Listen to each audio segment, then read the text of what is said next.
The Stanford Cardinal won their third consecutive swimming and diving national championship in 2019 and were poised to make it 4 in a row. But just a week before the 2020 championship, COVID shut down the world and the trip to Athens, Georgia was gone. But it's a new year, and the swimmers and divers are back in the pool, ready to compete and celebrate their opportunity to be the best in the nation.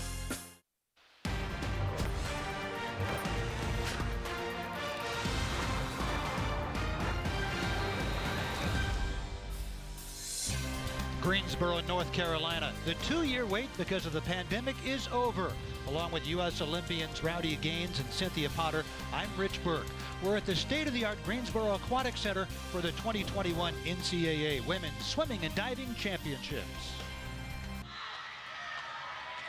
And we'll get started with the 200 freestyle relay. Cal set the record a couple of years ago, though all 4 of those have graduated. They're in lane number 2. Virginia is in lane number 4. Remember, these are time finals, so this is actually the last heat, heat 5. So the winner could potentially come out of an earlier heat. I don't think it will, not with Virginia in there as a big favorite. And in lane 4, 2 from the bottom, that's Kate Douglas, the 4th fastest swimmer in history in the 50-yard free. 20.90 is the fastest ever, 21.09. Wow. 21.09, now that becomes, boy, that's tied for fifth. In history with Abby Weitzel. And she becomes the 3rd fastest person behind Weitzel and Brown to ever swim it. Now to go on to Lexi Cuomo and now Tyler Bowles. Cuomo right there looking very good. That's 21.7 for her. They are off to a blazing start. NCAA record 124.55 set by Cal 2 years ago. They're a half a second ahead of the top time right now of Missouri. But look out. The Cal Bears, Elise Garcia hands it off to Izzy Ivy, and Ivy hitting the water for the first time in the meet. Look out indeed. Look out, look at Cal. This would be a huge upset to start the meet right now. A huge upset if Cal can pull this off, and I think they will. Alex Walsh for Virginia, Izzy Ivy for Cal, and it's Cal that has it. By 19/100ths, Izzy Ivy closes it out, and California serving notice they're going to be a factor in this meet. You never want to count out the legendary coach Terry McKeever and the way she prepares these amazing women each and every year. There she is right there, Coach McKeever and her staff. Virginia halfway had it. They were 42.7 at the halfway mark. That was on the way to an amazing finish here, but somehow or another, Cal stayed into it. Look at how close it was, and Cal took the lead. Virginia fell to 3rd, Rich. Fell to 3rd, and Walsh had to do catching up. Wow, what a race for the Cal quartet of Riley, Gontrese, Garcia, and Ivy, with Izzy Ivy closing things out. She didn't swim the 800 free relay, but here she is in this one. Well, Ivy has closed before in a 21.1. No official times yet, but she came back in 11.1. So she was really flying out there, and look at that. Look at that. Cal does it. So that was the heat results. Here are the composite results. Virginia had their best time this year, but Cal even better as they knock off the Cavaliers. Cavaliers were the favorites in all 5 relays coming in, but the Golden Bears have it in Virginia, NC State, and Missouri. And we're joined by Izzy Ivy of the Cal Bears. What does it mean for your team in this meet to win that relay? Oh, it's absolutely amazing. We've just worked so hard this year, and even just coming to the meet at all has been such a great honor, and we want to keep up the Cal legacy with this 2 free relays, so we definitely went for the gold on this one. I know that Virginia came in as the big favorite, but you really did such a nice job of being patient that first 25. Did you get a sense of where you were the last 25? I had an idea. I kind of saw them on the turn, but you know, we had that little tornado delay, and I think Terry really has prepared us with like some similar scenarios like that, and so I think we're definitely one of the best prepared for that situation. So what's next? First of all, COVID, and as Izzy Ivy said, we had a delay to the start of the meet by a tornado warning here in Greensboro. 2 events in the books, including the 800 freestyle relay, and right now Virginia with a 2-point lead on Cal. Many expect those 2 to be the top contenders for the team title. Right now, Ohio State and Alabama are tied for 3rd. And hi everybody, I'm Rich Burke. We've already had an incredibly exciting start to this meet, and for the swimmers and divers here in Greensboro, it's a long-awaited chance to compete. This meet was canceled last year, first time the NCAA championships have been held in 2 years. Let's welcome in our diving analyst, Cynthia Potter. What does that long layoff from top-level competition do to the divers? I got to say that no matter where you're from, every diver here has had the last 2 seasons interrupted. But if there is a rainbow, it is happening right now because they're thrilled to be here to be able to compete, and most of them are preparing for their Olympic trials, whether they're going to be in the U.S. Olympic trials or their own federations elsewhere. Now we have 3 diving events and 18 swim races. I'm joined by Rowdy Games. We have some teams that are familiar with the team title conversation. We also have a newcomer. Well, Rich, Stanford is the 3-time defending champion, but I just don't think they have the firepower to make it a 4-peat. But there are plenty of blue bloods that are here that will give it a run. Georgia, Texas, so many others, and Cal, of course. But when you think about it, it could be the new kid on the block that might just win it all. Virginia. They've never won a national title. In fact, nobody from the ACC has ever won the national title, but they have plenty of firepower, including the sensational sophomore Kate Douglas, who can do it all for Virginia. However you look at it, it's going to be a great, great meet.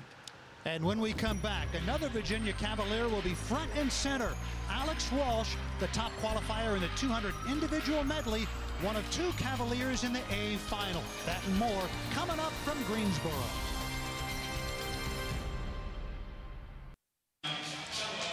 And we are back here in Greensboro, North Carolina, and through 3 events with 18 to go, Virginia a 5-point lead over Cal.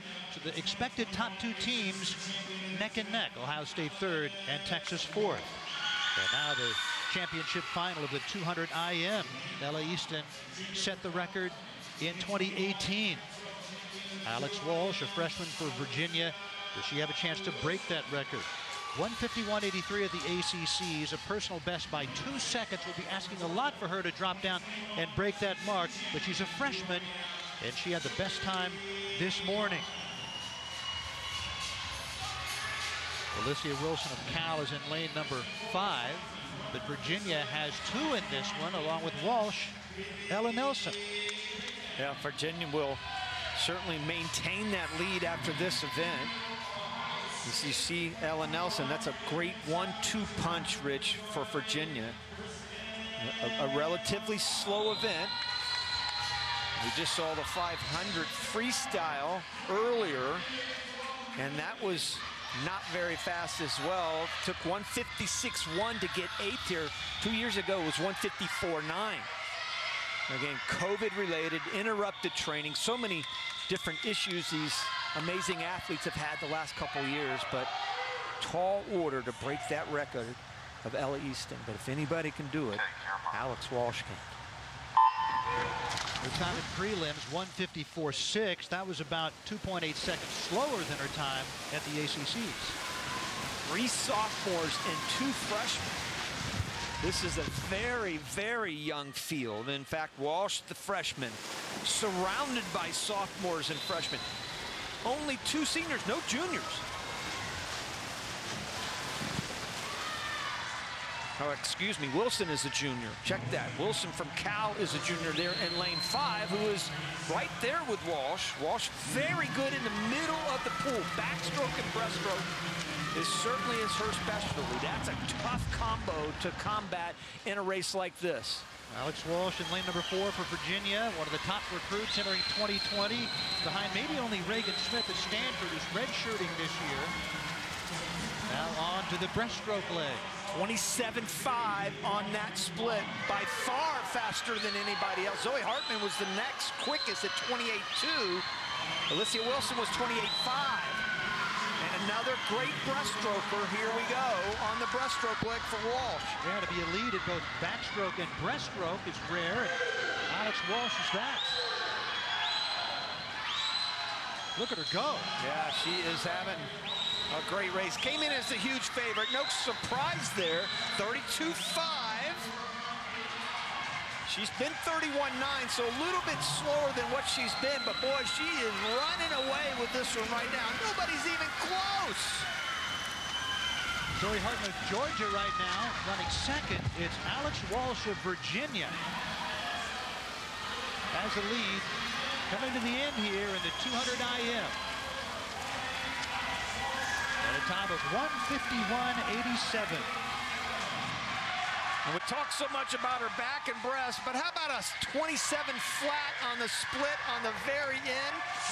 That's faster than anybody else in the field. So her back, breast, and free were better than anyone else, and that all adds up to a huge victory. Almost 3 seconds.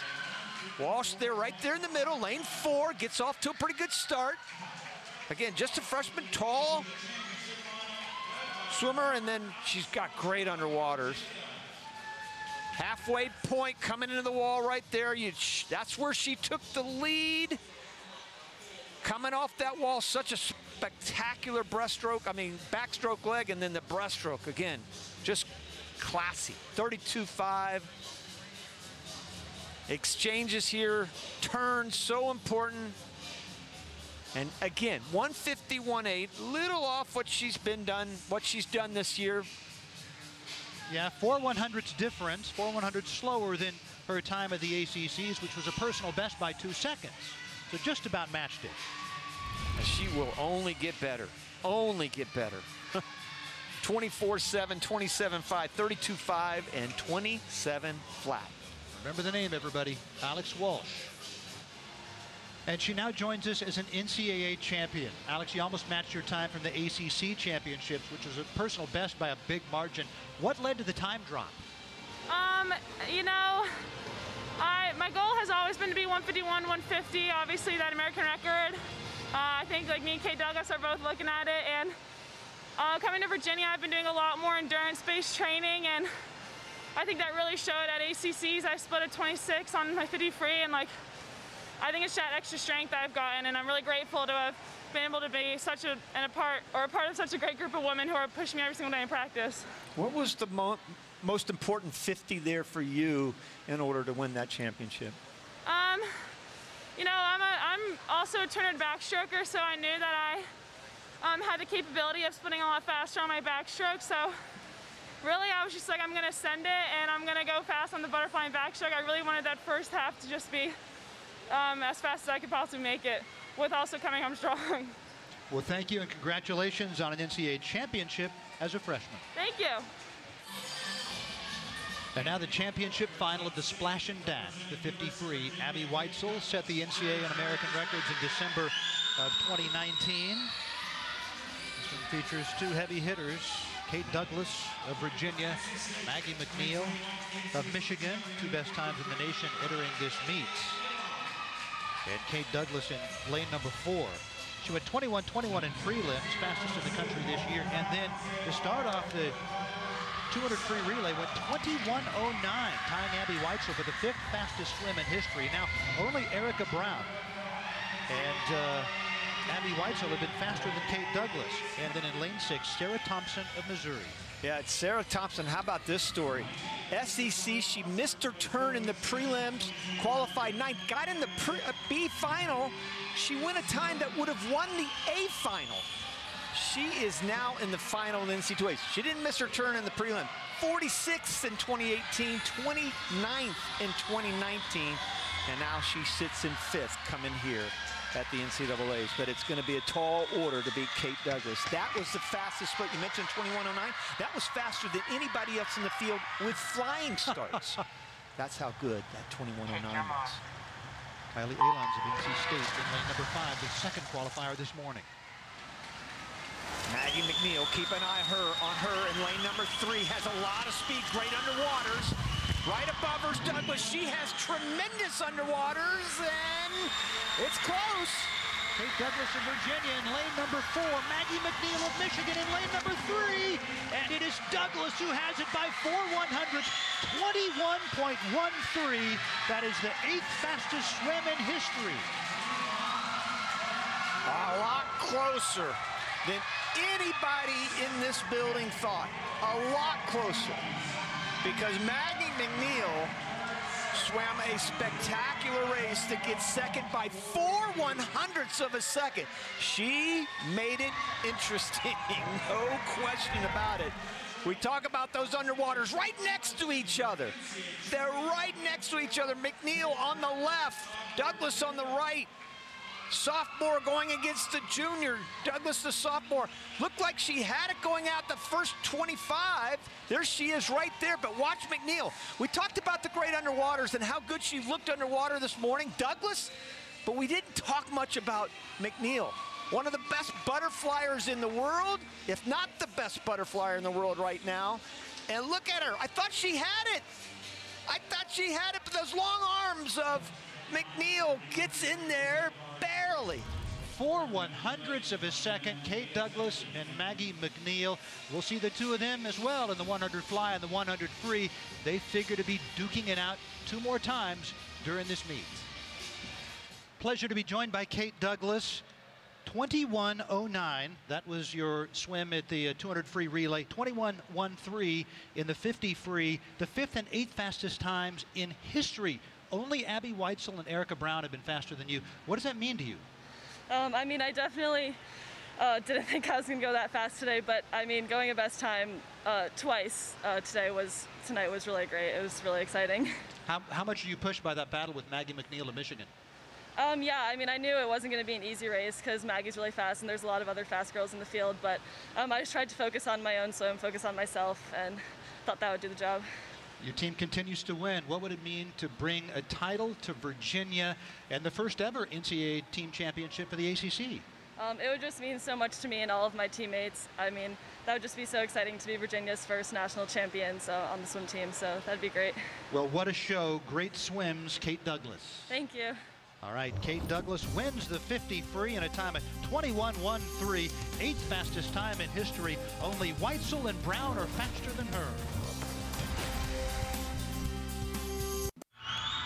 Welcome back to Greensboro, North Carolina. The 400 IM is up next. Virginia has a 60-point lead over their ACC rivals NC State, then Texas in 3rd, and Cal is in 4th.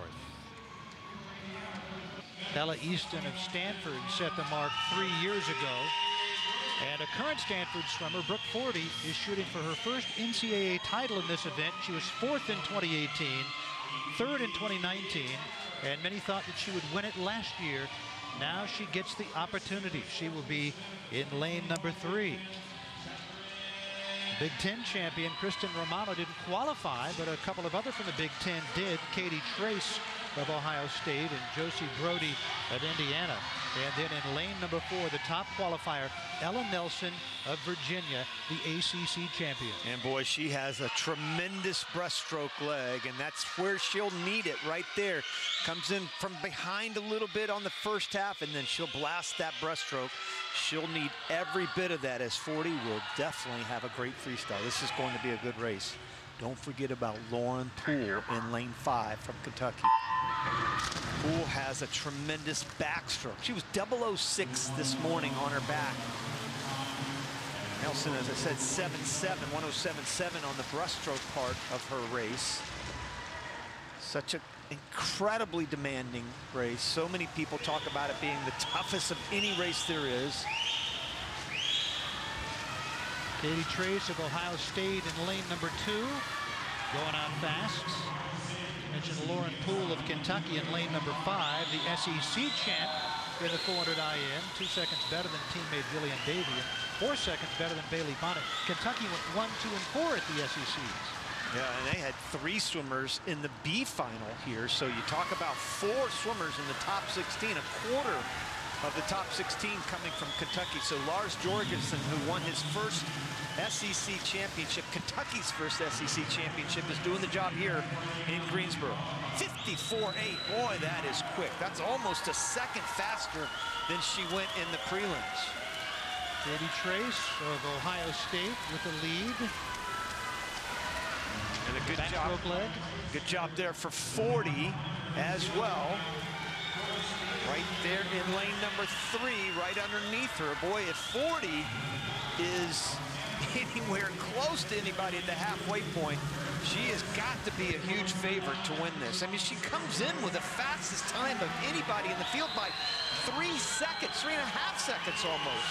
And again, she has a tremendous back half, and that's what the 400 IM really comes to, especially if you can keep it close to first 200. Nelson is right above her in lane 4, is going to have to do it on the breaststroke. She did it this morning, Rich, but she's going to have to come from behind now. Katie Trace of Ohio State, Lauren Poole of Kentucky, and Poole with a slight lead as they transition to breaststroke. Boy, Lauren Poole was 29.7 on that 50 in the backstroke leg. Just a great backstroke leg. And as I said, here comes Ella Nelson in the breaststroke. Brooke Forty also has a great breaststroke as well.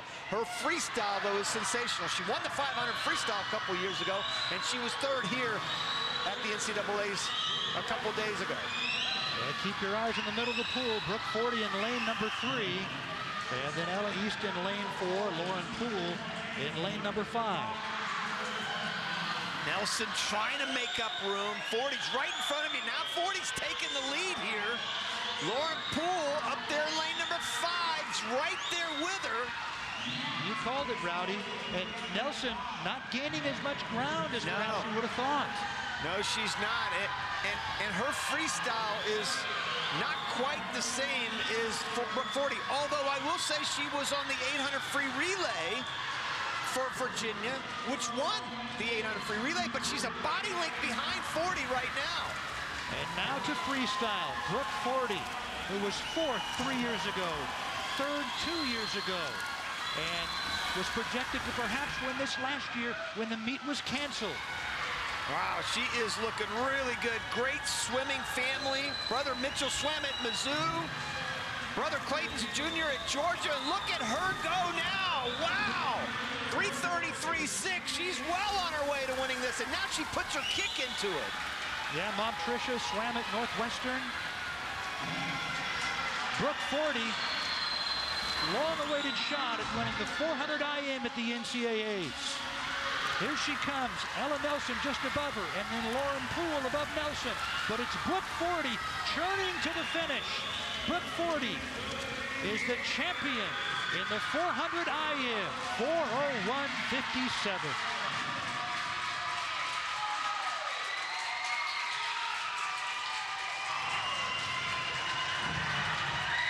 There's Coach Greg Meehan, head coach at Stanford, head coach of the women's Olympic team this summer. I know he's one happy camper right now. Oh, and they're very happy in Louisville, jumping up and down, I'm sure, as the Forty family watches from home. Here is the halfway point, and Trace took it out early, absolutely, but this is where I've seen it happen over and over again in the backstroke to the breaststroke leg, and then breaststroke 40 really started taking in control here. And that's where you just cannot relax. You have to attack the backstroke, but the breaststroke just can't take care of itself. And her transitions are so good.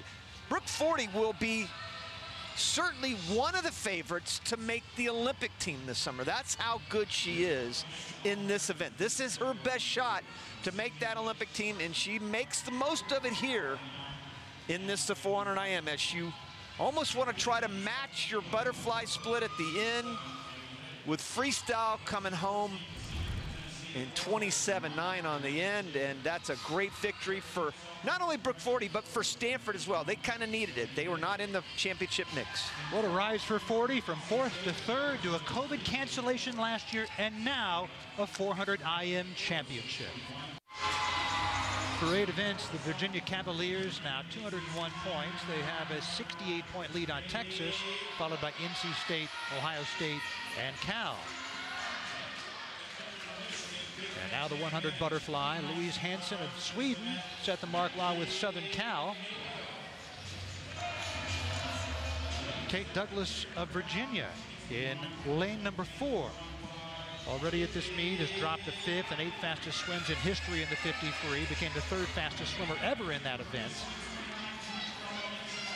And as exciting as the 53 was earlier, Rich, this one has the look of being even better. Look right there in the middle pool. You don't have to look any further than Douglas and McNeil, round number 2. But if you do look further, Ryan White and Izzy Ivey, no slouches themselves. Izzy Ivey, and don't forget Kylie Alon. She had the fastest split. She'll be down there in lane number 2. She was 49.2 on their medley relay earlier, which was about a second faster than anybody else. That's Alon. If she can repeat what she did on the relay, she just might be in the mix. But I think McNeil will win this. It's really going to be sort of a 2-race deal here. Douglas's speed early on. She was very quick in the morning, 23.3. But coming back, McNeil, 26.4 coming back. So if she can kind of hang with Douglas, she might just have a better back half. And look at her go. Yellow cap right there in the middle. Wow! Of Michigan. Holy smokes, 22.6 on the way out. That is ahead of the record pace right now.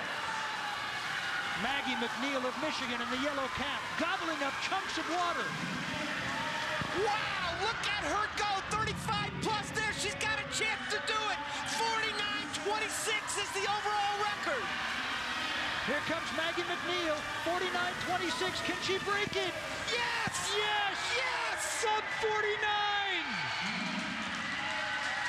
Maggie McNeil of the Michigan Wolverines. 48.89, are you joking? I think she just saw it. And there is Mike Bottom right in front of you. I just got through talking to him. You can ask him this. I said, I'm thinking 48.96. That's my prediction. Mike goes, boy, that's awfully fast, Rowdy. And she beat that by 8/100. Yeah, she got under it. And Kate Douglas, 49.55 to get second. Overlook a tremendous swim for her. But the moment is McNeil's. And the crazy thing is she's just a junior. Maggie's on the right, yellow cap. You cannot miss that yellow cap and the speed she has underwater. The incredible, and we all thought Kate Douglas's underwater was magnificent. Here's the 25 right there. That's the first wall. Little long there for Douglas. But then all of a sudden, McNeil coming off the wall, will hang in there with it, and all of a sudden, right there to the right, she is just explode. 22.6, the first 50. Most swimmers would love that for an individual 50 freestyle. That'll get you a scholarship in most places. She's out in 22.6 in a fly. And she doesn't realize it at first. It took a while, but once she did, oh boy. Best swim in the meet so far, without a doubt. Kate Douglas had the 9th fastest swim in history. Maggie McNeil, the fastest ever, the first to go sub 49. We know you're fast. Did you have any idea that you would go sub 49? Definitely not. I mean, it's been a goal for a while, so it feels so amazing to achieve that, especially at NC2As. You know, Maggie, you're so well known for that back half, but it really looked like you took off at the 25. Your middle 50 was just sensational. Was that part of the plan after that first 25? Well, Kate's such a great racer, so I knew she'd be out fast, so I think for me it was all about challenging the first 25 and the first 50. To 22.6, did you think you were going to be out that fast? Definitely not. I think my fastest I've been out before was like a 23.1, so that's definitely showing that my front end speed has improved. And how exciting now is it for you after, again, I asked Brooke 40 this, but how exciting now is this summer ahead for you? It's super exciting. I mean, we've been through such a crazy year, so whatever happens this summer, it'll be a miracle. What a swim. That was fantastic. Thank you so much. Maggie McNeil celebrates the newest NCAA record. Let's take a look back at the oldest swim record in the books, set right here in Greensboro 6 years ago. Olympic gold medalist Missy Franklin of the California Golden Bears set a new mark in the 200 freestyle. She could be the first swimmer under 140 in history. She is a full second ahead of record pace. Oh my gosh, She set the record last year. Oh my gosh, the record split is 1:14.5. She's gonna be 2 seconds under that. 1.6 ahead of record pace. Oh my gosh, I don't believe what I'm seeing. Oh, she may go 138. She may skip right over 139. Missy Franklin swimming perhaps the greatest yard swim in history. Look at this. Look at this. Missy Franklin comes home in record-breaking time. An American record and an NCAA record by 1.2 seconds. She was not, and there's the 3 teammates, and what a big victory this is for Cal. It's raining Bears in this event. What a race for Missy Franklin. 6 years ago, that was the last time the California Golden Bears won the NCAA championship. It happened right here in this building. Paige Madden of the University of Virginia is in lane number 4. She was 5th in this event 2 years ago, already has a win in the 500 free in this year's NCAAs. And some other contenders, Kelly Pash of Texas, lane number 3. Robin Newman of Cal, lane number 2. Those 2 teams with championship hopes, but Virginia has taken charge, and they have 2 in this final, including Alex Walsh in lane 6. Yeah, she won the 200 IM earlier in the meet, and this gives Virginia such an amazing 1-2 punch, and it all kind of comes together in this event. You throw in Kate Douglas in there, and you have 3 incredible swimmers, and if they go on to win the championship, they will certainly look back at this event as one of the reasons why. But I think Paige Madden is a huge favorite here. If you look back earlier, just at the 800 free relay, forget about the season, the 800 free relay, Rich, she was 141.6 on that relay. Nobody else was within a second of her. Her personal best, 142.39 flat start. Yeah, which is also faster than anybody else. There are a lot of 142 pluses here, though lifetime. 6 swimmers have been under 143 in this final. Madden's teammate Alex Walsh, lane number 6, taking the first 25 fast. You know, Madden's not going to get tired. She won the 500, so you know she's going to have a lot left at the end. Bates out there for Florida, who had a great swim this morning. She's out first, 23.9. Talia Bates in lane number 5, the sophomore for the Gators, 4th in the 200 free at the SEC championships. Here comes Paige Madden in lane number 4. Yeah, you're right, Rich. Boy, she's having a great second 50. 24.1 going out the first 50. She 25.6 there. Faster than anybody else. Pass from Texas. Right underneath her went 25.9 on that. Kelly Patch of Texas, lane number 3, running 2nd right now. 49.7 at the feet. Madden looking really good. Pass right underneath her. Pash went 143 flat on the leadoff leg for Texas. Well, you said Madden was the favorite. She's dominating. Yeah, another 25.9 there for Madden. Nobody else was even close to breaking 26. Pass with 26.5, and there goes Paige Madden. Goodbye. Looking for her 2nd win of the meet. Champion of the 500 free. Here she comes in the 200. And Paige Madden has it 142.35. 4 100s better than her previous best time this year, which is the top time in the nation. It really mirrored the 800 free relay. When I talked about her going 141 plus, nobody else broke 143 there. She won the race by over a second. Great swim for second by Talia Bates, though. Florida really needing those points, and just the sophomore, so that's got to feel really good for the Gators. But That was all about Paige Madden. Her teammate finished 5th, so that's 1-5 for Virginia there in that race. Again, to look back on that race and know they got, what, 34 points out of one race as you see Madden come off that wall. 26-7 at the end. Got a little tired. Bates actually outsplit her at the end, but by then, that middle 100 was really special, Rich. She was 51.5, her middle 100. That is really quick for a middle part of the race. And a personal best for Paige Madden, 142.35. She has her second title of the meet. Talia Bates second and Kelly Pash third. Now we're joined by Paige Madden. You'd been so close to an NCAA first place trophy a couple of years ago. How does it feel to now have 2? It feels pretty good, to be honest. I was really nervous for that race, but I was just really trying to have fun. So I would say I'm having fun right now. I guess so. And Paige, I know we're about halfway through the meet, but what does this win mean, along with your teammate Alex getting those valuable points? Are you starting to feel it a little bit? Yeah, for sure. I was really happy that Alex was in my heat. We were in the same group and we train together all the time, so it was just fun to have her in the ready room with me and just to be racing together. Well, fun to watch you guys. Congratulations on another win. Thank you. All right, Paige Madden wins the 200 free. What a team they have at Virginia, and they're looking for their first ever NCAA title. Madden and Walsh celebrate.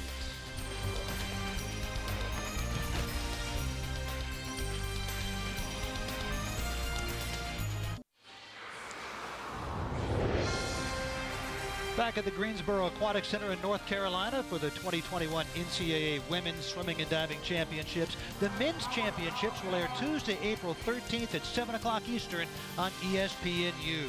For more information, go to ncaa.com. It's your official online home for all 90 NCAA championships. Lily King, the great breaststroker, fastest ever. Record set at the 2019 NCAAs. And Sophie Hansen of NC State is in lane number 4. Three-time ACC champion.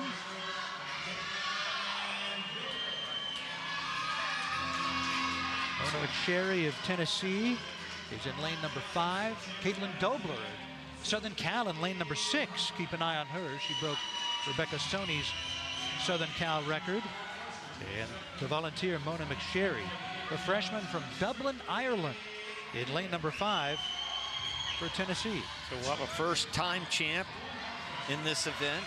New champ since 2015. King won 4 in a row between 16 and 19. McSherry was 57-1 on her relay. Sophie Hansen, right next to her in lane number 4, was 57 flat on the medley relay earlier. She had the fastest split of anybody.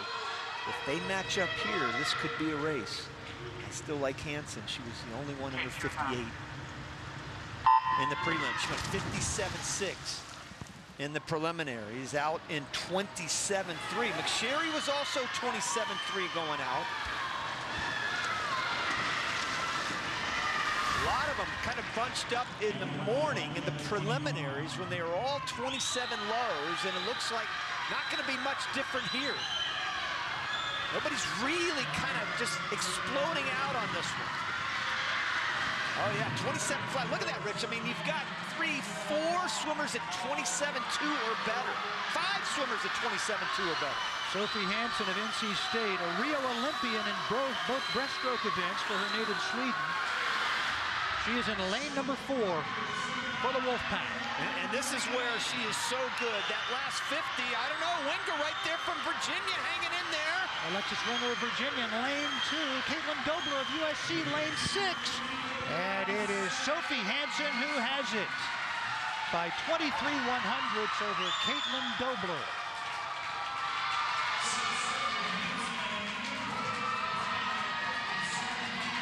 And we talk so much, as well we should, about Todd DeSorbo, the coach of Virginia, but Braden Holloway and bunch at North Carolina State really bringing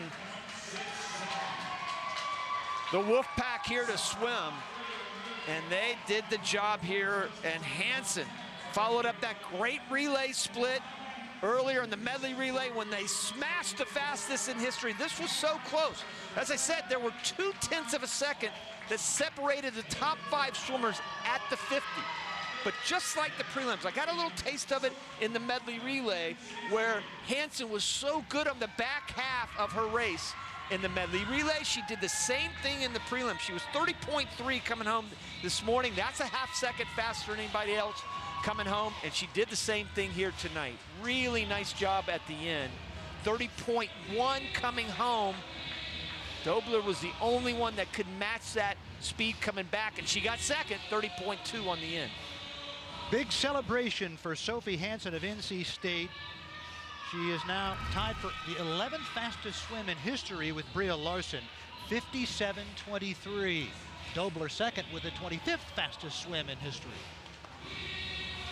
Sophie Hansen of NC State, a big win in the 100 breast, and her NC State Wolfpack right now second to Virginia. ACC has never won the NCAA. They've never finished second. Right now, they are first and second right about halfway through the meets.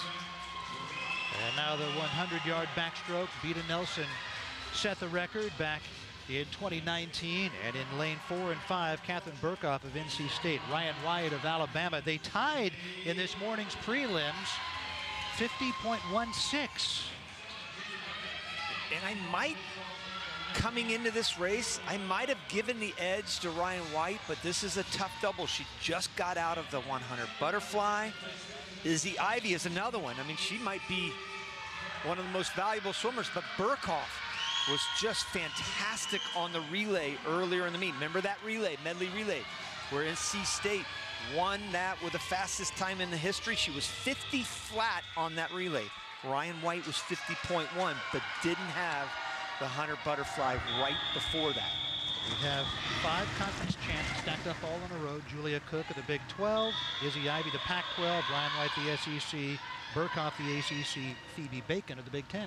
Right, 5 conference champions. We bragged so much about the 100 fly, and what we saw was incredible with Madigan McNeil, who went 49.7 on their medley relay. She did not swim this event. She'll swim the 100 free tomorrow, but this is a real big race here now for Catherine Burkhoff. She has the little bit faster second 50, so she can kind of hang in there with White with the first 50. She'll be fine, and White's going to have the edge. She does, 23.99 on the way out. Ryan White in the white cap, just below her, Catherine Burkhoff. White of Bama, Burkhoff of NC State. White's best time is 5/100ths better than Burkhoff's. Good turn for Burkhoff. Boy, if White can somehow hang on now, and she's not, and that's where the double's killing her. And there goes Burkhoff, right by her. Catherine Burkhoff, 49.74. She breaks 50 for the first time in her life. 49.74. That ties Reagan Smith for the 8th fastest swim in history. And the Wolfpack having a session here. Catherine Burkhoff, you might recognize, at least the older bunch in the crowd might recognize that last name. There's a halfway point right there. She was 25.6 coming home. A little slower, 24 flat on the way out, right there with White. And I just knew that if she could just kind of hang in there, White, with the first 50, knowing that she didn't have to come off that double, comes in fresh, comes back in 25.6. That's faster than it. Nobody else was under 26 coming back. So you knew going to that last wall, she had the advantage, and she did. And I mentioned that last name. Her father, Olympic silver medalist in this event. 1988. How about that? How about that? 49.7, the 8th fastest swim in history. Catherine Burkhoff of NC State takes the 100 back. And Catherine Burkhoff joins us. That was the 8th fastest time in history. You're the 4th fastest person. How long have you dreamed of going sub 50? Oh my God, I've been wanting this for so long. It's such a relief to finally do it. Oh my God, it feels so good.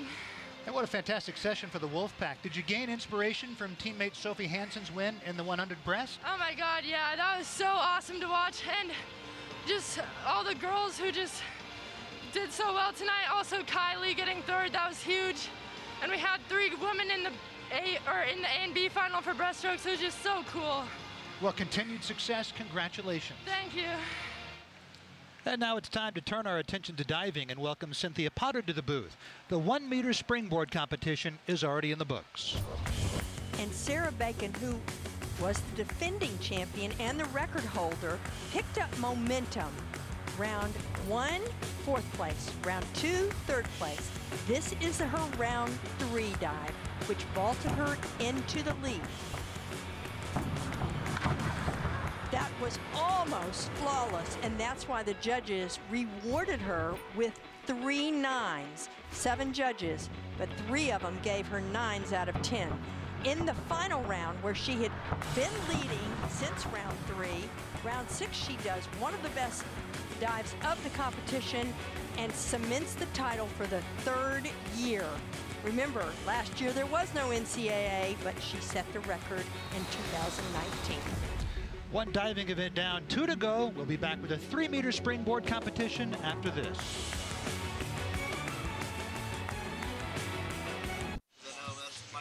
Welcome back. And through 4 rounds of our 3 meter springboard competition, Sarah Bacon of Minnesota has a little less than a 10-point lead. Round 5 of the 3 meter diving competition, 5 of 6, Abigail Napton of Nebraska. Coached by a great technician, Natalia, and the only woman coaching in this competition, Natalia Shikina, was an Olympian from Kazakhstan and also dived for the University of Southern California. And she is just such a wonderful perfectionist, has a great temperament. The divers love her, and she and Abigail make a great duo. Pretty. Really pretty. 63 on her 5th dive. Aranza Vasquez of North Carolina in 2nd place through 4 dives. She had been 2nd on 1 meter to Sarah Bacon, and she is trailing her right now. I saw her do this dive over and over in practice, and she never missed it. Reverse 2.5, high degree of difficulty at 3.0. Oh, yeah, I can't imagine sitting in a judge's chair and watching how high this woman jumps. And even if she misses an entry a little bit, which she does just slightly here, you still would reward her for all of the terrific things she does. See a little bit of splash going in that direction, which indicates just a hair of over-rotation, but beautiful other than that. Still cards is 63. That'll put some pressure on Sarah Bacon. Cameron Hidalgo of Georgia Tech in 4th place, heading into her 5th of 6 dives. She could go into 2nd place. Of course, Sarah Bacon hasn't dived yet, but she could go into 2nd with more 8s on this reverse 2.5 than 7.5s. For the moment. For the moment, she's in 2nd, but Sarah Bacon hasn't dived yet. Now Sarah Bacon,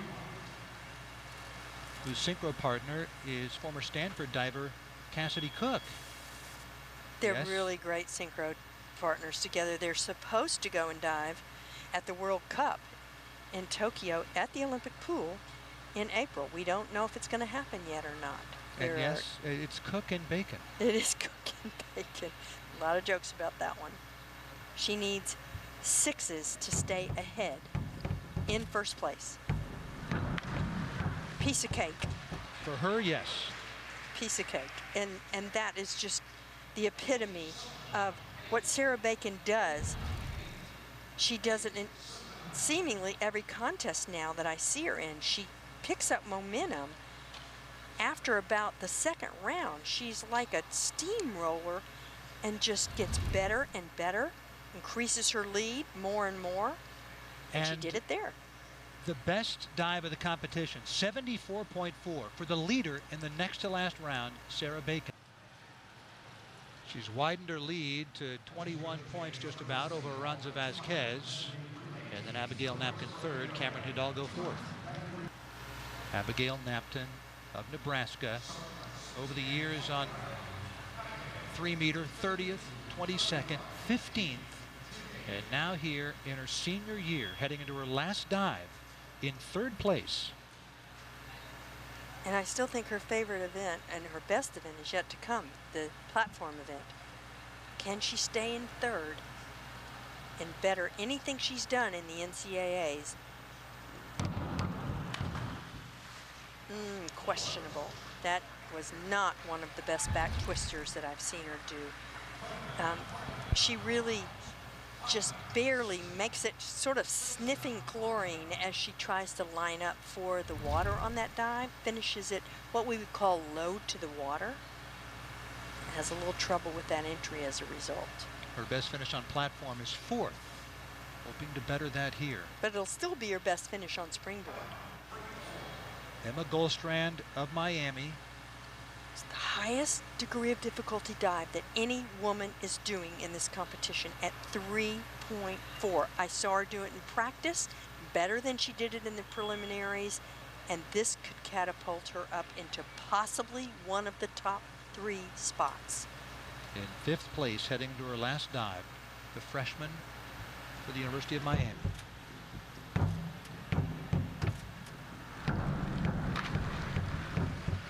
The takeoff was a little rushed. I saw her do it better in practice, and this is going to be a dive that she is going to rack up the points with in the future, because this is so close to being great. She didn't put her feet on the end of the springboard. What does that do? You don't take advantage of all of the flexibility that the springboard has to offer.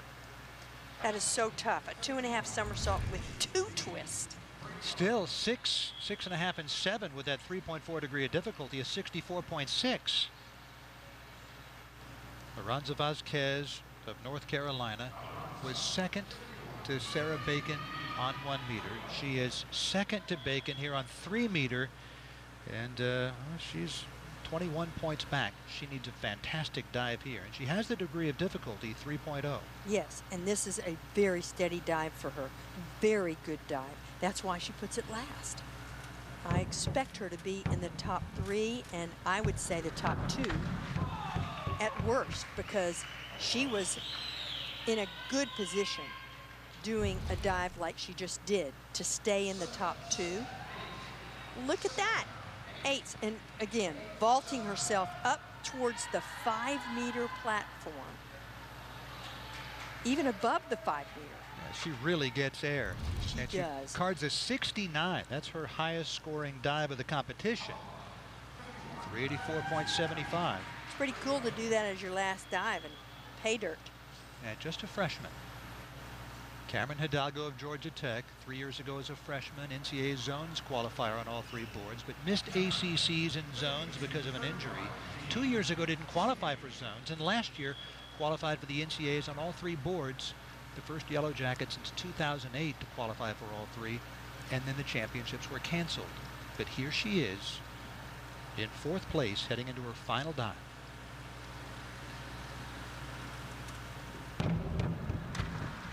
Some 7.5s will put her on in one of the top 3 spots, some 7.5s. Will she get enough 7.5s to go ahead and be one of the top 3 divers? She barely does it. She just barely does it. Wow, what a way to finish for Cameron Hidalgo. That is super for Georgia Tech, John Ames, and Cameron Hidalgo. What a moment for her after her road the last few years. Cameron Hidalgo will have a top 3 finish. Now Sarah Bacon, who is the leader, looking for her 2nd title of this meet. All she needs is 5.5s to win this championship, one that has eluded her in the past. 5.5s, and it's one of her best dives. Exhale, walk.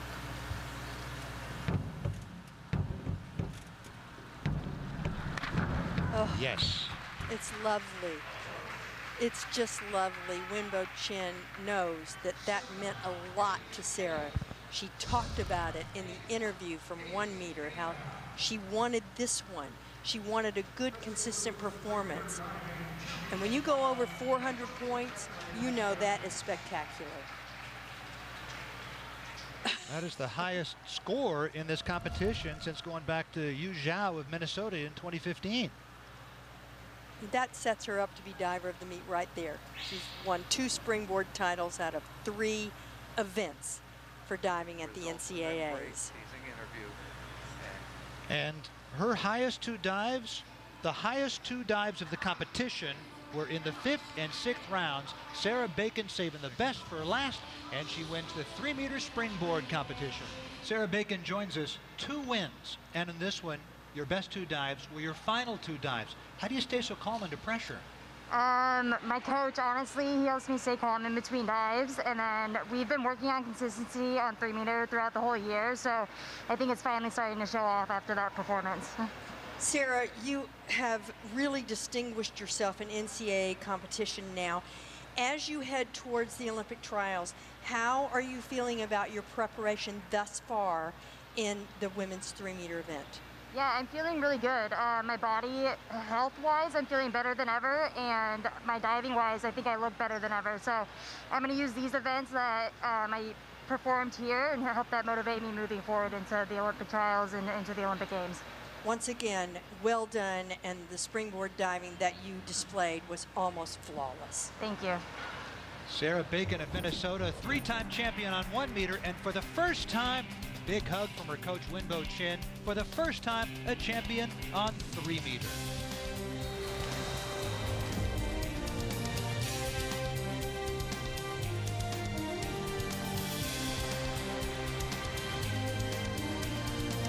We are back here in Greensboro, North Carolina. 13 events down, 8 to go. Virginia with more than a 100-point lead over their ACC rivals NC State, then Texas, and then Cal. Here in the 200 medley relay, Stanford has the meet record. Virginia set the NCAA and American records at the 2021 ACC championships. Virginia will be in lane number 4. Yeah, Rich, this one will be right there in lanes 4 and 6, and Virginia the fastest in history. And for some reason, I think NC State's got a shot. They won the 400 medley relay with the fastest time in history. Virginia will go on for Melich and Burkhoff, who won the 100 backstroke. You have the winners of the 100s, the Burkhoff and Hansen, going off for the first 2 legs for NC State. Alabama's got a great chance at the lead early on with White at the top of the screen. She was second in the 100 back. NC State in lane number 6. That's 3 from the top. Going out fast with Catherine Burkhoff as expected. And she passes the baton to Sophie Hansen. 23:27. Wow, that is so quick going out, and that might just do it with that first leg. That is unbelievable first leg. And now you've got Hansen, who won the 100 breaststroke. She was 26.3 at the ACC championships a few weeks ago. Winger was 26 flat for Virginia when they went that all-time best. 25.9. Wow. And now butterflyer Serena Rowe. Wow, 25.9 for Hansen, and now NC State full body length lead. They're going to win this.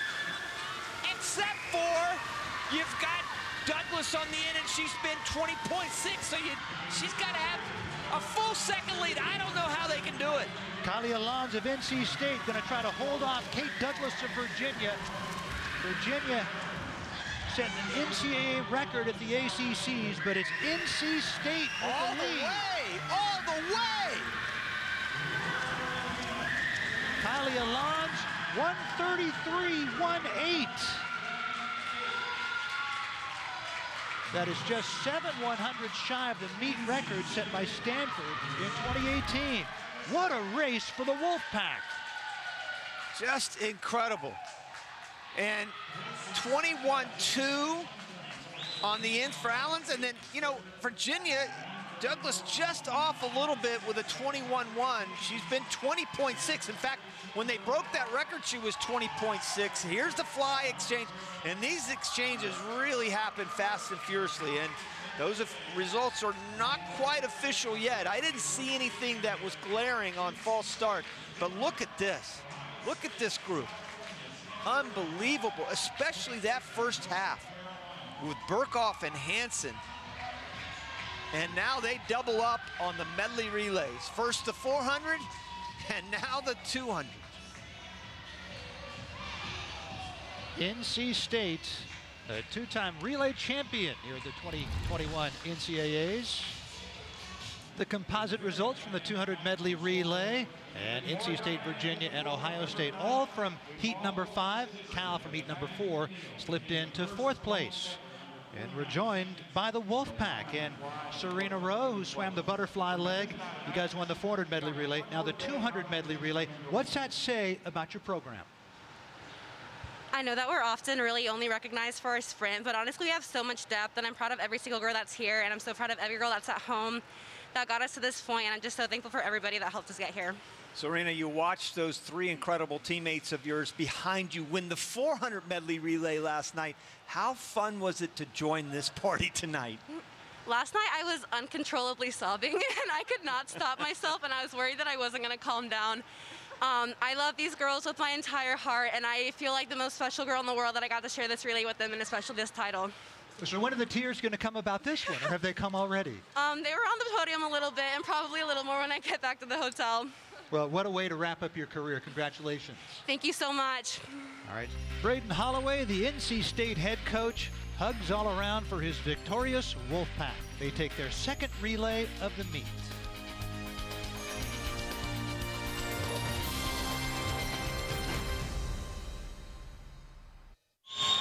Here in Greensboro, North Carolina for the NCAA Women's Swimming and Diving Championships. And the ACC is entering uncharted waters. Not only has the conference never had an NCAA team champion, they've never had a runner-up either. Their best finish as a team, North Carolina's 3rd place finish in 1982. But check that out. Right now, the ACC is 1-2 with Virginia and NC State. Virginia, with 6 events to go, has it locked up. Can NC State hold off Texas and have the Atlantic Coast Conference go 1-2 in this meet? That would be something. There are 2 focuses in this meet, the team competition, and just as important, the individual races. Got a couple of repeat showdowns tonight. The 200 back, Catherine Burkhoff, Ryan White went 1-2 this morning, and they're smack dab in the middle of the pool. Look at that, 1 point. 1 point separating them. And to note, there are no Texas swimmers here. You see Ryan White from Alabama. Boy, what a session Alabama is having here in this final session. They will have 3 swimmers in the final of the 100 freestyle coming up. But Ryan White, can she win her first NCAA championship? So close in that 200. 47 100s back of Catherine Burkhoff in the 100. Burkhoff became the 4th fastest person ever in the 100 back. Here we are, the 200 and the rematch. And it's funny, the top 3 in the 100 back are all in here, and they're all right next to each other. 3, 4, and 5. In fact, you have 4 of the 5. You have the 5th place finisher in here as well. You also got the Pac-12 champ, Isabel Stadden, in lane number 6. The Big Ten champ, Phoebe Bacon of Wisconsin, in lane number 3. They're the big 3 going out. White's going to have a little bit more speed going out. She's been known to take it out fast in the 200. She was 53.2 this morning, a little bit better underwater, so that will tell you as the distance goes along, she's going to get tired quicker because of the lack of oxygen that she's taking when she's underwater. She's not taking any until she pops up right there. So she'll go further than anybody else because that underwater's so strong. How much will that bite her at the end? Boy, she is looking good. All 4 of them, all 3 of them rather, right there within 2/10 of each other. Burkhoff's out front, 27.3 on that 50, 52.5. In lane number 5, Catherine Burkhoff of NC State. Just below her, lane 4, Ryan White of Alabama. And then Phoebe Bacon of Wisconsin, the closest of that trio that's leading. And here comes Isabel Stadden up in lane number 6 for Cal, trying to keep up with that trio. I was just getting ready to say, watch out for Stadden. She has a great back half. I don't know, it looks like Bacon right now. We keep talking about White and Burkhoff, but look at this. Look at this. This could be an upset here. Wisconsin's freshman. Phoebe Bacon, the Big Ten champion. There she goes. Here comes Bacon for Wisconsin, trying to bring it home. she does. Phoebe Bacon, 148.32. That is 5 100ths away from being a top 10 time all time.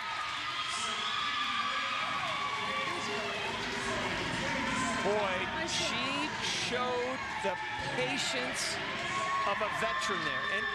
And in reality, she is a veteran in so many ways. She has swum internationally. Look at this. Look at the halfway point. I think I said 4/10. At the 100, it was just a couple of tenths as they were separated. But that's the patience of Bacon. We're 75 to go. You could just get a sense that, you know, Bacon wasn't out of this. Everybody was talking about Burkhoff and White as well. We should have. They went 1-2 in the 100. We should be talking about them. But Phoebe Bacon heading for home right now. Look at her go. And she wins it really going away. Half body length, 0.6 of a second. What a swim for the freshman from Wisconsin. Dare I say it, Rowdy? Phoebe brings home the bacon. Yes, sir. Considered one of the top recruits in the nation. Swam at Nation's Capital Swim Club that produced Katie Ledecky, and now she's an NCAA champion. Phoebe Bacon joins us. Such a loaded field. Burkhoff, White, Stadden, and you're the champion. How do you feel about that? I'm really happy. It was definitely a tough race, but it was all fun. Did you have any idea where you were at as you took off on that last 50? I knew that all three of the girls were going to be right there at my hip or right at my head. So for me, it was just kind of keep my legs involved and don't slow down my tempo. You finished so strongly. Is that typical of you? Usually have a great back half? I would say I really work my back half like every day in practice. It's a big focus. Like, I don't want to just go out on a race and die, so keeping it strong throughout the whole event is really important. All right, well, congratulations on the victory. Thank you. All right, Phoebe Bacon, the champion in the 200 back. Hey, coming up, we've got round 3 of the bout between Virginia's Kate Douglas and Michigan's Maggie McNeil in the 100 free.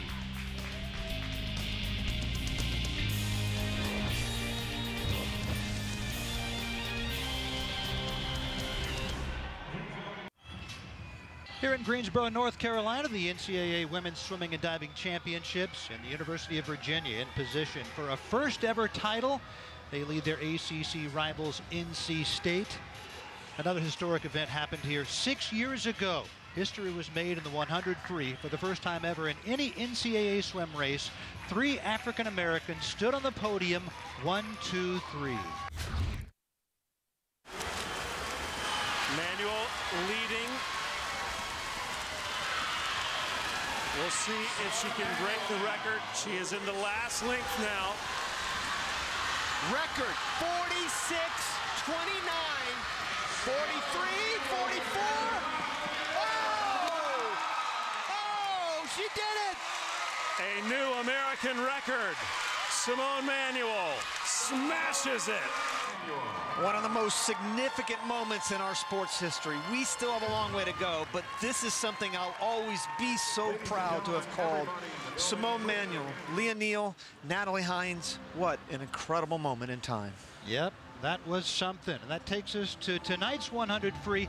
Simone Manuel set the record 2 years later that still stands at 45.56. In lane number 4, Kate Douglas of Virginia. She won the 50 free, dropped the 5th and 8th fastest times in history, and just 4 100ths ahead of Maggie McNeil. Her Pac-12 champ Izzy Ivey qualified 2nd this morning. SEC champ Morgan Scott qualified 4th. In lane number 3, the 3rd qualifier, Maggie McNeil. Fastest time in history in the 100 fly. Douglas was 2nd, 2/3 of a second behind. This is the rubber match of a big-time battle. I think what was significant about this morning was the 24 flat that McNeil came home in. That was about 1/10 of a second faster than Douglas, but Douglas has that early speed. This is going to be a really good one. I like the way McNeil swam that fly, and I like the way she's swimming here. in Greensboro. Certainly the way Douglas is swimming as a sophomore is just spectacular as well. She's got that early speed I talked about. She's going to be out front. McNeil has great underwaters, though. Right there with the yellow calf. There she goes into the wall. They're both going to be 22 flat for Douglas, 22-1 for McNeil. Kate Douglas of Virginia in the lead, trying to win the rubber match. Look at Maggie McNeil, though.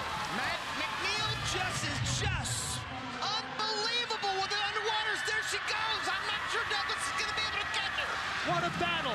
Maggie McNeil of Michigan in the yellow cap, just above her Kate Douglas of Virginia. And it's McNeil, 46.02. That is tied for the 4th fastest swim in history. It's that second 50. She comes home in 23.8. Nobody else under 24. Kate Douglas was 24.2, which is just incredible for a back half. I mean, anybody would love to have 24.2, but watch the underwaters by Maggie McNeil. That is a thing of beauty. Oh, you've got to really consider her now. I think she's the favorite to win gold in the 100 fly, and she's going to be a factor in the 100 free, too. Granted, the turns are one thing, but she's already proved it by winning the world title in 2019 in the 100 fly. Look at it. Kate Douglas was sensational. 46.30, Rich. That ties as the 5th fastest performer in history. And the 12th fastest swim in history. Yeah, I mean, she has nothing to hang her head about. Nothing. Both of them. Really good. Really, really good. But McNeil, just a touch better. Native of London, Ontario, Maggie McNeil, the champion in the 100 free, tied for the 4th fastest time in history, 46.02. And Maggie, such a great battle between you and Kate Douglas of Virginia. Have you guys talked during this meet? And if so, what was said? Oh, we just congratulate each other. She's such a great competitor, so it's really an honor to race her, and she's definitely bringing out the best in me. I know the pandemic certainly affected you the last year, but I've heard you were even out of the water for a time as recently as before Big Tens. Can you tell me a little bit about that? Yeah, so there's a couple new variants within the athletic department at Michigan, so they shut down the entire athletic department for 2 weeks. So it was definitely hard, but our team has overcome so much, and I'm really proud of them. How much faster can you be? I don't know. I guess we'll have to wait till next year to find out. Well, we're looking forward to that. Thank you so much. Let's look back at the 200 breast. Sophie Hansen of North Carolina State had already won the 100, and she was looking for another victory. Oh, yeah, and what a swim it was. 4th fastest performer in history, a PB by a second. What a race. That'll bring a smile to your face in a hurry. Great race there by Sophie Hansen.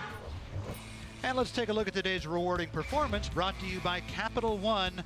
Along with the 200 free, Virginia's Paige Madden also won the 500 and the 1650. Yeah, the triple. How about the 500 to start? A 2.5 victory over Evie Pfeiffer and Brooke Forty from Stanford. What a swim for her there. 4:33.6. You see the 200, the 500? Why not add the mile, Rich? Well, you see, she might be lost. No, there she is, winning it going away. She took off at the halfway mark and won by almost 5 seconds. That's the triple. What a performance by Paige Madden. Virginia now leading by 120 points over NC State. NC State leads Texas, but keep an eye on the Longhorns. They're going to gain some points in the next 2 events. Ella Easton set the NCAA record at the Pac-12 championships back in 2018 in our next event, the 200 butterfly. And the Texas Longhorns with 3 in this one, Emma Stickland, Kelly Pash, and Olivia Bray. And NC State doesn't have anybody in this championship final, so a chance for the Longhorns to close the gap significantly. Dakota Luther of Georgia in lane number 6, the SEC champ, seeking her first ever NCAA crown here in her junior year. And her former teammate is 2 lanes away, Olivia Carter of Michigan. Second year with the Wolverines after her transfer from Georgia. She's the Big Ten champ. I love the way Dakota Luther looked this morning. She only comes in seated 4th, but she was home in 29.5.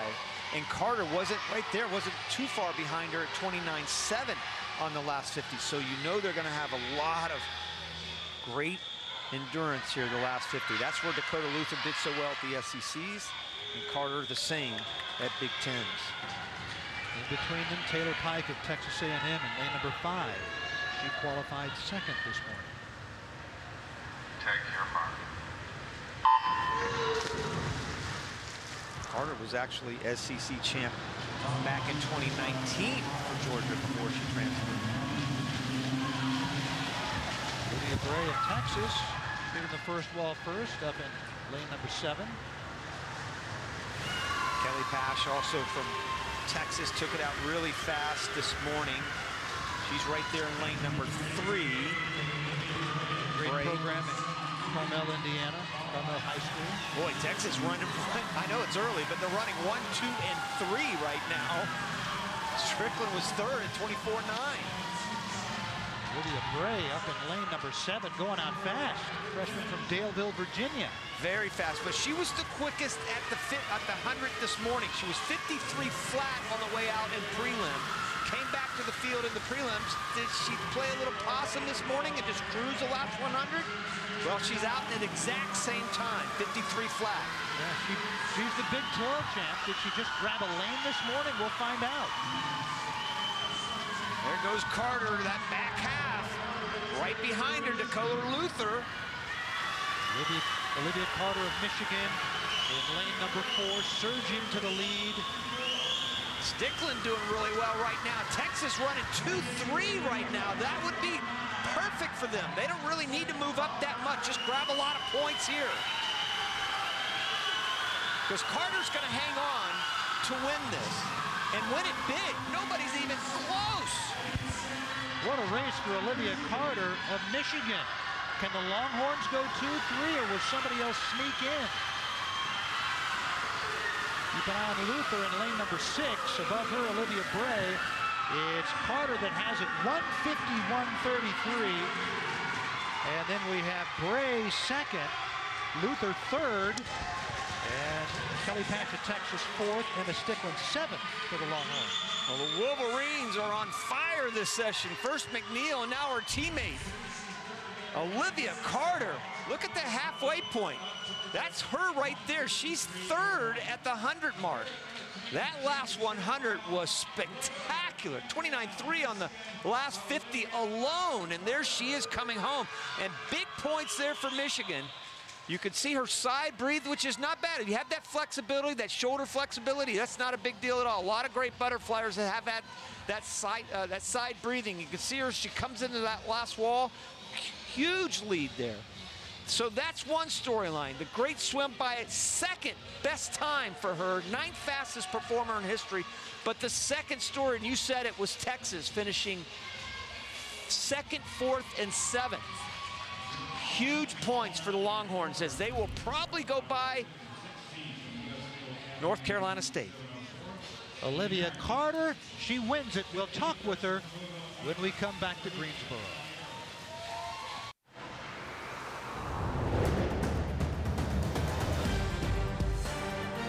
Olivia Carter celebrating, first of all for the Wolverines, a couple of wins for Maggie McNeil, and now Olivia Carter wins the 200 fly, bringing it home for Michigan.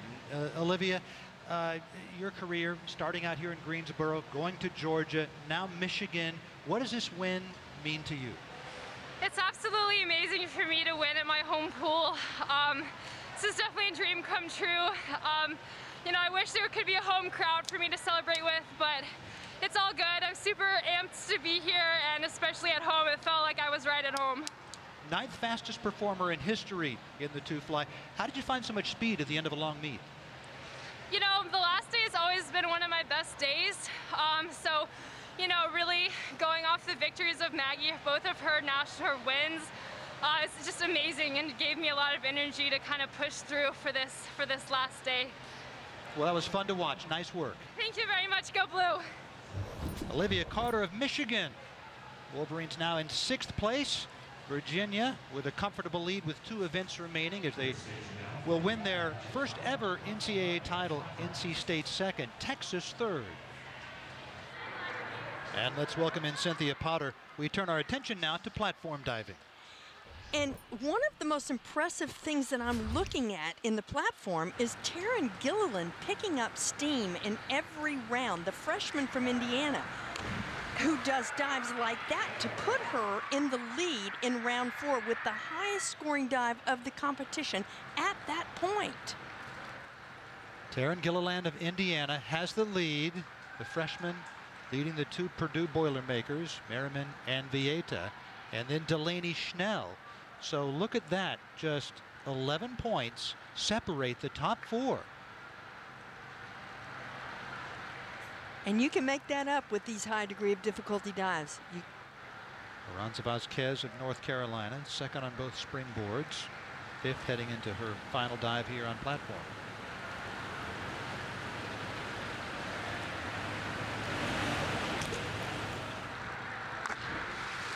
A freshman, second on both springboards, and she looks like she ran out of gas in this final dive. That is uncharacteristic for her. I haven't seen her miss very many dives the entire week. The 3 days that she's been competing here have been tremendous in terms of consistency, and that was a miss. It's the last dive for Paula Pineda of Texas as she looks to move up and gain more points for the Longhorns as they try to finish in second behind Virginia. Good battle for runner-up between Texas and NC State. Yes, 2 of her teammates, Jordan Skilkin and Janie Boyle, were in the consolation final, 10th and 12th. And now Paola will pick up some big points for Texas, being in the top 8. And this is a better dive than we've been seeing in round 5, the final round. It'll help her. We just don't know exactly how much till we see the leaders go, and they are a little bit further down. 63. She had 4 dives ranging between 63 and 67.2. Look at her. Macy Vieta in 3rd place. She had been the leader after 3 rounds, guarded a 51.2 in her next to last dive. This is her final dive. To stay ahead at this point in the competition, she needs 5.5s or above. Well, she'll receive more than 5.5s on this dive, but will it be enough to keep her in the top 3 is the question, because Maggie Merriman, her teammate, and Taryn Gilliland are both ahead of her, and they have more degree of difficulty in this final round. So 3:16.80 is her score. We'll keep an eye on that. 58.8 for that dive. Maggie Merriman of Purdue, 3.2 degree of difficulty, pretty high degree of difficulty here for her final dive. She needs 6s to stay ahead of the field that have already dived, and that does not account for Taryn Gilliland, who follows her, and of course Delaney Schnell, who's behind her right now, but could catch her depending on this last dive. Merriman for the junior from Purdue. Currently in 2nd place. Oh, she goes right past vertical. She has her head a little bit buried, her chin on her chest before she goes in the water. And you will see the flat feet in the tuck. Not great form out of Maggie Merriman on her last dive. Maybe a little bit of an opportunity lost there for Maggie. She'll be 4.5 points behind her teammate, Macy Vieta. Taryn Gilliland of Indiana, the leader. This is her last dive. Can she seize the win? I would bet on her right now. She has the competitive experience, skills, and man, when she gets a lead, she doesn't let go, and she didn't. She didn't let go of the lead. Great final dive. This is amazing that Taryn Gilliland, who isn't even doing all of her hard dives yet, may come away as an NCAA champion for Indiana as a freshman, coming back from injury just over a year ago. What a great performance for Taryn Gilliland. All the pressure on her. Guards a couple of 8s, 72 on her final dive. I would say Drew Johansson would be thrilled. And now Delaney Schnell, the last to dive, the final dive of the competition. There's one way she could win. if she receives more 9s than 8.5s on this dive. Remember, there's 7 judges. She would have to get more 9s than 8.5s. The judges judge from 0 to 10.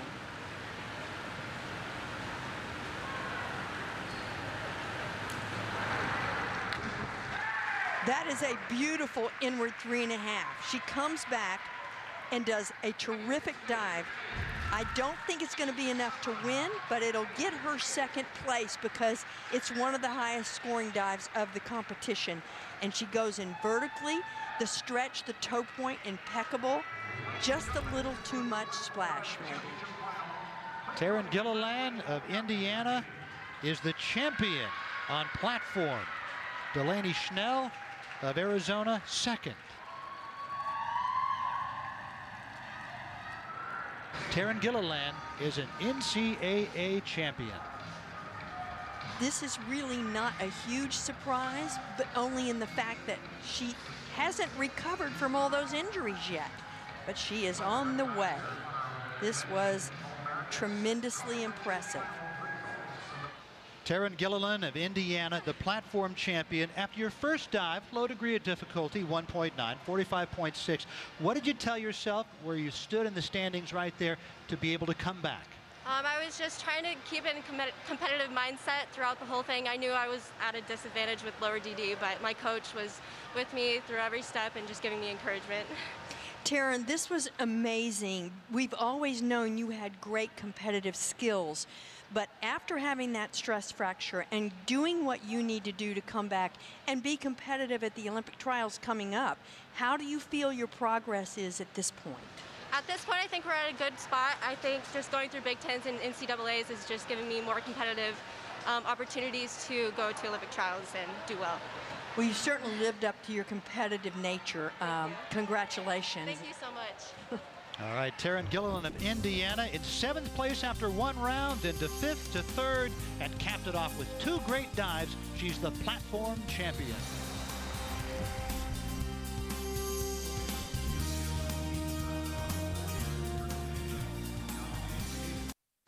Only one event remaining, and Virginia has the lead. The question is, can NC State pass Texas in the 400 freestyle relay? We'll find out in a moment. In the meantime, we had a couple of other relays earlier in the meet.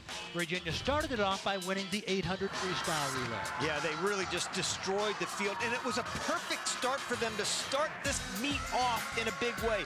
4.5-second victory over Kentucky and Cal. Kyla Valls, Paige Madden, Ella Nelson, and the anchor Alex Walsh put together a 6:52 and a big victory to start things off.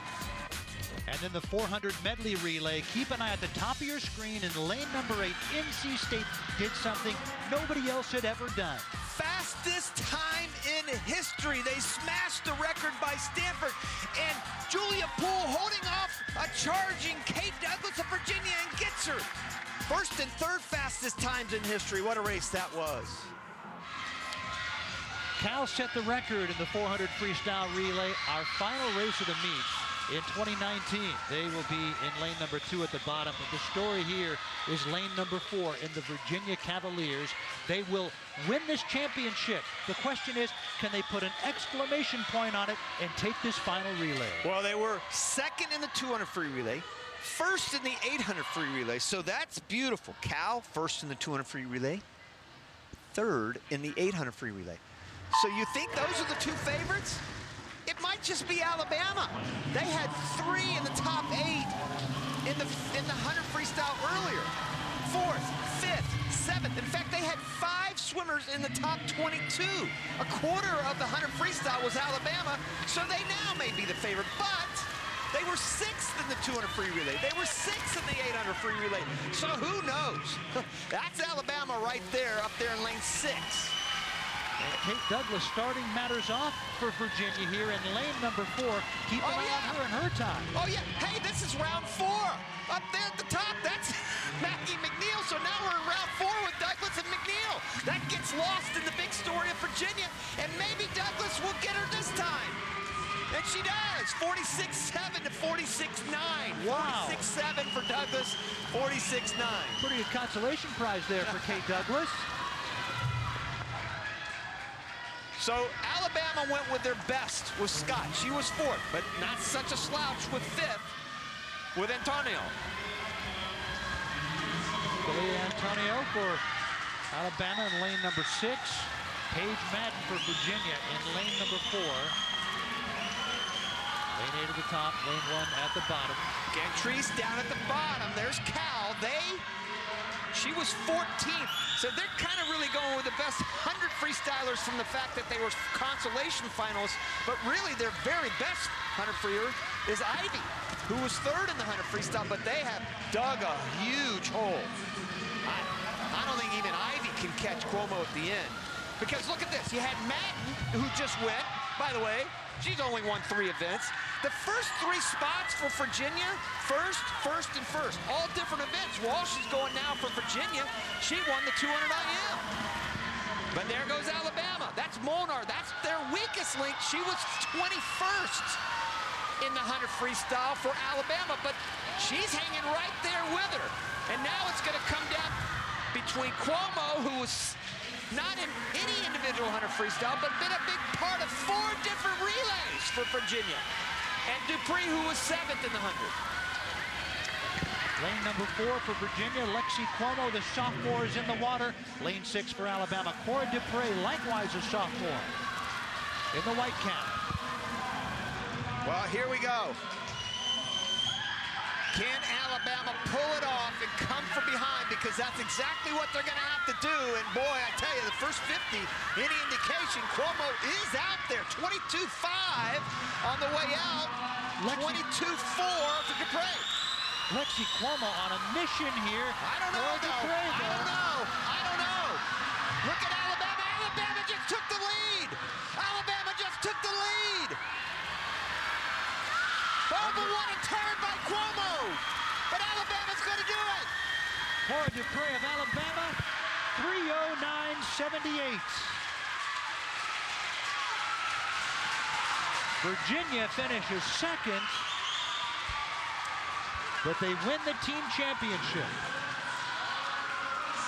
The Crimson Tide has won the 400 freestyle relay. 46.9. On Dupree on the end. Roll Tide indeed. They win the battle, but the war right there with the Cavaliers, first in history. The Atlantic Coast Conference had never had an NCAA champion nor a runner-up. This year, they have both. Virginia wins it going away, then NC State, then Texas, and Cal. And we're joined by the head coach of the Virginia Cavaliers, Todd DeSorbo. Amazing meet for you guys. First time ever that you've won it, that an ACC team has won it. How'd you guys do it? Yeah, you know, it's just, the women have been on a mission for 2 years, you know, since the 2019 NCAAs and since last year got canceled. And, you know, they've been on a mission all year and have just been grinding and excited for it. And, you know, they just performed at a really high level all week. It's just a really exciting time for our program and our conference. And Todd, you know, you obviously had your stars, you know, Kate, Paige, Alex, but it just seemed like you were relentless every morning to get those swimmers into the finals. In fact, you had a finalist in every single individual race. That had to mean something as well. Yeah, that was tremendous. That was a personal goal as a coach that I had for the program that I did not share with the women actually until after Friday evening finals. You know, to put somebody in the A final in every single event is pretty impressive. It just shows overall depth. You know, I think it takes a full team. You know, it takes a full team to win a national title, and these ladies brought it every minute, every day, and it was exciting for them. And to do this during the pandemic is remarkable. Yeah, it's been a challenging year to say the least for everybody, and you know, I think that's what makes it all the more impressive. I'm entirely in awe of our women and what they've done, their discipline and commitment to COVID protocols and staying healthy on top of training at an elite level and competing at an elite level. That, you know, I could not have asked for anything more. And honestly, I'm really at a loss for words at what they've accomplished this year. Well, congratulations, Todd DeSorbo, head coach of the Virginia Cavaliers, diving coach Drew Livingston, and your entire team. Thank you. Appreciate it. Go Hoos. Way to go, coach. All credit goes to the Cavalier women. They had 3 wins by Paige Madden, 1 by Alex Walsh, 1 by Kate Douglas. Very deep team that scored points all the way throughout. Congratulations to the Cavaliers as they bring home the NCAA championship. It's been a fantastic week here in North Carolina at the Greensboro Aquatic Center. Congratulations to all the swimmers and divers who battled adversity through the pandemic and the long 2-year wait to come and compete at this meet. For Rowdy Gaines, Cynthia Potter, and our entire crew, I'm Rich Burke. That'll do it from Greensboro, where for the first time ever, the Virginia Cavaliers are the NCAA champions.